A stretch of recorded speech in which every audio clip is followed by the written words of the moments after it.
Mariing kinundina ng mga otoridad ang walang habas na pamamaril na ikinasawi ng alagad ng batas sa bayan ng Makilala, Cotabato na si Police Staff Sergeant David De Jose. Inilarawan ng Cotabato Police Provincial Office ang pulis na isang tapat na police officer, asawa at ama na nagsilbi sa kanyang komunidad ng may dangal at dedikasyon. Tiniyak ng mga otoridad na hindi palalagpasin ang insidente at gagamitin ang buong puwersa ng batas upang mahuli at mapanagot ang mga nasa likod ng krimen.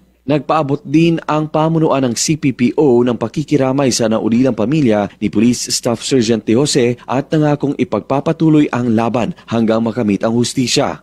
Kasabay nito, nanawagan din ang otoridad sa mga residente na Makilala na manatiling mapagbantay at makipagtulungan sa investigasyon. Kinundi na rin ng Makilala Municipal Police Station ang magkasunod ng insidente ng pamamaril na naganap sa bayan na nagresulta sa pagkamatay ng nabanggit na pulis. Maliban kasi kay Police Staff Sergeant David De Jose ay patay din ang isang negosyante habang sugatan ng 2 sibilyan matapos ang hiwalay na pamamaril sa barangay Saging, Kamakilan.